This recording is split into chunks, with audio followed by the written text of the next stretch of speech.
Imagine walking into a store and realizing an employee is following you through every aisle because they assume you're going to steal something, or getting pulled over and wondering if this traffic stop will end safely. For many Black Americans, those aren't made up situations. They are real experiences that happen every single day. Now think about a time when you felt judged before someone even got to know you. Maybe someone assumed something about you based on the way you looked or where you came from. It probably didn't feel good. Now, imagine living with that feeling every single day simply because of the color of your skin. Discrimination against Black people continues to affect millions of lives in America today. Even though we've made progress since the Civil Rights Movement, racism and racial bias still exists in schools, workplaces, stores, healthcare, and everyday interactions. Today, I want to show you that while one person can't end discrimination alone, each of us has the power to challenge it through our everyday actions, conversations, and choices. I'll talk about why discrimination is still a serious problem, what we can personally do to help, and what our future could look like if we all chose to take action.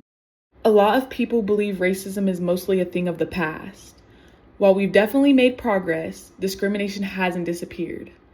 According to Bleach and his colleagues in health services research, the majority of Black Americans reported experiencing discrimination in healthcare, employment, interactions with police, and everyday life.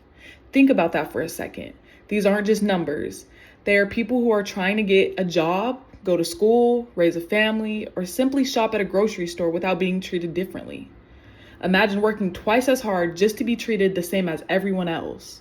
Imagine walking into a store and feeling like employees are watching your every move.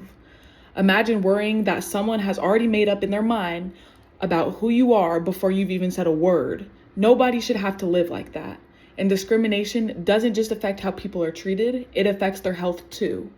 According to Williams and Muhammad in the Journal of Behavioral Medicine, experiencing discrimination over long periods of time contributes to physical health problems, anxiety, depression, and chronic stress. More recently, Hankerson and his fellow researchers found in the Lancet Psychiatry that racism continues to have a major impact on the mental health of Black Americans. So, discrimination isn't just hurtful in the moment. It can affect someone's confidence, opportunities, relationships, and overall well-being for years. The good news is that we don't have to be famous, wealthy, or hold political office to make a difference. There are simple things every one of us can start doing today. The first one is to speak up. If you hear someone make a racist joke or stereotype, don't ignore it just because it's uncomfortable. Even saying something simple like, "That's not funny," or "I don't think that's okay," can make people stop and think. Staying silent often allows discrimination to continue. The second thing we can do is educate ourselves. Black history is much bigger than 1 month in February. We can read books, watch documentaries, attend local events, and listen to Black voices and experiences.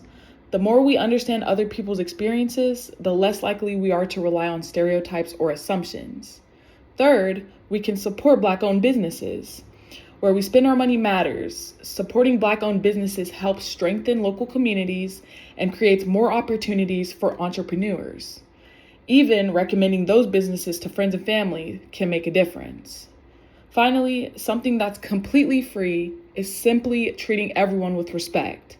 Challenge your own assumptions. Take time to get to know people before judging them.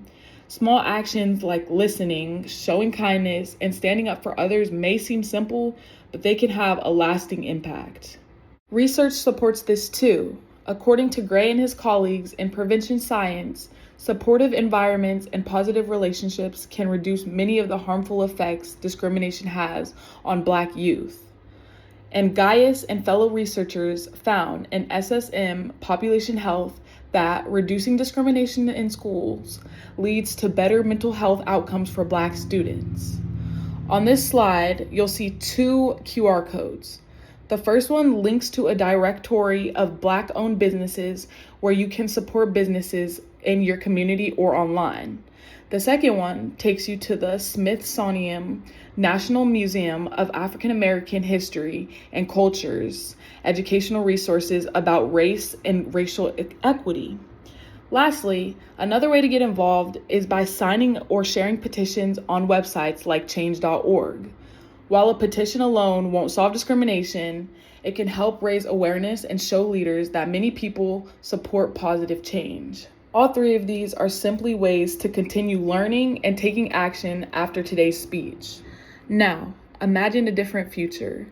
Imagine walking onto a college campus where everyone feels respected and included.